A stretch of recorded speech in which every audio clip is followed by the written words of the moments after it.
We're what, 30 miles from the nearest highway we got off on? It's pretty deep. And rough. And rough, yeah. Kevin and Chris have been searching mines along ancient Aztec trade routes looking for Montezuma's gold. Earlier, the two borrowed a small ROV equipped with a camera and LiDAR to explore past a mine collapse. They found something promising, an underground shelf that could be a storage chamber called a ballroom. A ballroom is a big underground space that was man-made. It would have been perfect for the Aztec to stash their treasure in. Unfortunately, because of the cave-in, the whole thing is unstable. We've got to find another way into this mine. And that's where this bad boy comes in. This is our smoke cannon. I'm getting excited. Oh, yeah. Kevin and I devised this low-pressure launcher so we don't bring the tunnel down on our head.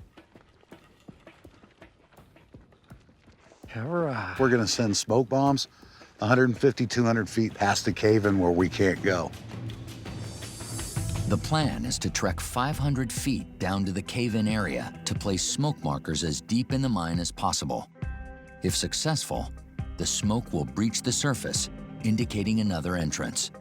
To operate the launcher, a compartment is filled with starting fluid, then sealed. A spark from an electrical lighter will ignite the spray's flammable solvents, propelling the smoke charge. This is low pressure, low shock wave, but if anything happens, be ready to go. You ready? Yep. All right, get ready to run. Tilt it up, up, up, up, up, up.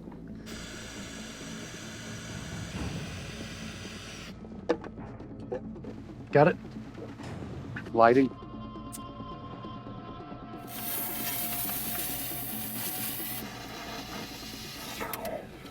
Go. All right, we're all good. Going for it.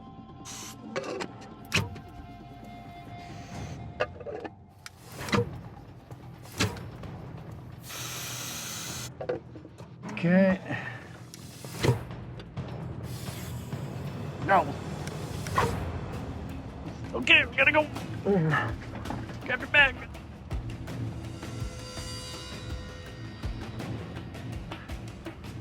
Right there, huh?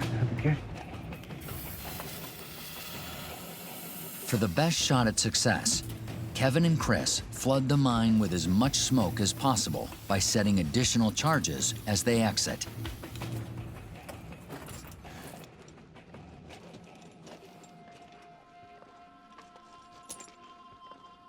Woo. With all of that smoke inside the mine, it'll just tell us instantly where there's another entrance. With approximately 3 minutes active smoke from the time the bombs are lit, the duo have little time to locate any seeping smoke. Right there. Look at that. God damn. Oh. That puts us in the mood. That ain't gonna last long. We gotta get there before that smoke goes out. Still smoking? Still smoking? Let's go. Watch yourself. I think of all the mountain goat places we've been, this is about the worst. That smoke gave us a second entrance into the cave, and it's one of the most exciting things. Let's get down there before we lose smoke. Really loose right there, watch out. With the smoke coming out there, it's a real possibility that right there is going to be the direct access to that shelf. And we're very excited that this could be our way in. There it is. We found the second hole. I don't care if it's closed in. Kevin and Chris believe the smoke indicates another mine entrance dug into the side of the mountain. The entrance has been covered by several tons of rock, either through erosion over the centuries or possibly intentionally hidden. We got to get in there. We have to get into this. We're gonna need some help opening this up. Chris and I've got a lot of work cut out for us. And opening this mine is not just about pulling the rock out in front of this thing. We're gonna have to get an excavator up here, which means that Chris is going to have to build a road with his excavator We can get it up here. Dig a road in here. Just tear this up. Let's do it. Okay. That shelf could be right on the other side of that hole. Chris called his nephew Russell to come up and jump on the excavator and start cutting a road in. Digging for over 14 hours straight, Russell has built nearly 400 feet of road. Oh, we'll take it from here. Thank you very much. Of course, guys. Now, with the excavator in place, it's up to Kevin and Chris to uncover the mine. I'm really hoping that this is a mine shaft. Okay, good to go? Hey man, let's dig some hole. We don't know what's behind this rock. And if it is a mine shaft and we have a bucket accident where it hits something, we could knock everything down into the mine site. Go ahead and sink it.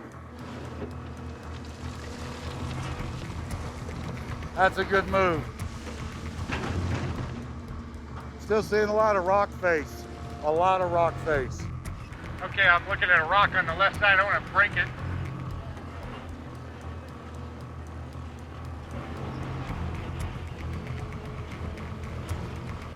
That's looking sexy. I can't see. Is it a hole? Swing your bucket, baby. Buddy, we got a hole. No kidding. Yeah! Drink that beer, yeah! Woo. Yeah. Oh, no kidding. Take a look, man. Put your hard hat on, because we're kind of over a face here. Yeah, we're over a hell of a face. It's tough for me to think that this is anything but a mine. This is a horizontal shaft, and it's cut directly into the bedrock and into the side. Everything points that it is going to be a mine shaft. All right, you're going first. Yep. It's pretty tight. I'm gonna have to hand you this stuff. Yeah, you're gonna have to hand the bags over to me. All right, hand me down the packs. All right, here's The yours. bags. Hand me the ladder. Coming down. All right, man, come on in. Oh, yeah. Whoa. I've opened up a lot of old mines over the years. Okay. But when we're looking at this from the aspect of treasure, anything could be in there. Let's get a little tight. With the entrance reopened by the excavator, Oxygen's great, no CO. the increase in airflow is enough to vent any poison gas in this section of the mine. Opening up that hole, that made a huge difference. Okay. I think this might be the intersection where the rover got to. And I'm betting that's where Chris Sticks turned the rover around, which means, let me get my bearings straight. The Fox should be right there. That's a shelf. Look at that, that is a shelf. That's when we brought this.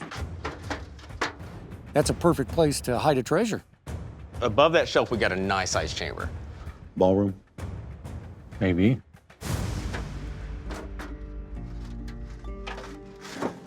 You got it? Got it. Got it. Wow. I can't see. God, this is beautiful up here. Man, that is a whole view. All sorts of stuff up here. I'm not even sure what it all is. It almost looks metallic in a way, you know, like the old lead oxide. Is that blood on your hand? I don't think I cut myself. Look at that. Both hands are just solid red. That gray material that I was telling you looked like lead oxide, everywhere I put my hand, it's just turning red. Whatever this is on the shelf, that's what it is. It's like pigment, and I don't get it. It's not metallic like I thought. Chris, I have seen something like this before, and it worries me. Oh, what is it? Spanish death trap, where they would grind up like fire ants and all sorts of other bugs and just lay it out in the powder on the floor of the mine, and when you walk through it, it would be a dust that would come up and get into your lungs really, really quick. I want to figure out what this stuff is. We got to get some help.